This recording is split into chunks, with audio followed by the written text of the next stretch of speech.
মাত্র 40 টাকায় আনলিমিটেড ভর্তা খিচুড়ি, তার সাথে মাত্র 60 টাকায় এক বাটি গরুর মাংস এবং তার সাথে বাংলাদেশের সব থেকে বড় সাইজের নল্লি। আবার ভর্তাগুলো তো আনলিমিটেড, আপনি পুরো বাটি খেয়ে ফেলান, আমার কোনো আফসোস নাই তাতে। নলির এই যে ভিতরে ক্যালসিয়ামটা পুরো দেখা যাইতেছে, হ্যাঁ এই যে সাথে রক কিন্তু লাগানোও আছে।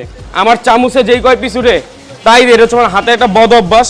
40 টাকা হচ্ছে আপনার ভর্তা খিচুড়ি, সাথে যদি আমি গরু মাংস অ্যাড করি তাহলে গরু মাংস মাত্র 60 টাকা পড়লো। মাত্র 60 টাকায় এক বাটি গরুর মাংস এবং মাত্র 40 টাকায় আনলিমিটেড ভর্তার সাথে খিচুড়ি খাওয়ার জন্য আমরা আজকে চলে গিয়েছিলাম ইকবাল ভাইয়ের ভর্তা খিচুড়ির দোকানে। এখানে সব সময় প্রচুর পরিমাণ ভিড় থাকে আর এখানে 1 ঘন্টার ভিতরে এক ডেকচি খিচুড়ি কিন্তু পুরাই শেষ করে ফেলে মামা। এই ইকবাল ভাইয়ের সব থেকে ভাইরাল এবং স্পেশাল আইটেম হচ্ছে নল্লি, আর ইকবাল ভাইয়ের মাল মশলাযুক্ত নল্লি খাওয়ার জন্য কিন্তু অনেক দূর দূরান্ত থেকে মানুষ এখানে চলে আসে। তাই আমরা প্রথমে এসেই অর্ডার করে দিই একটা বিশাল সাইজের নল্লি, আর এই নল্লির ভিতরে কিন্তু মাল মশলা পুরাই ভরপুর ছিল। আর সব থেকে মজার বিষয় হচ্ছে এই নল্লির সাথে 2-3 পিস গরুর মাংস পেয়ে যাবেন কিন্তু একদম ফ্রি। তার সাথে নিয়েছিলাম আস্ত একটা কোয়েল পাখি।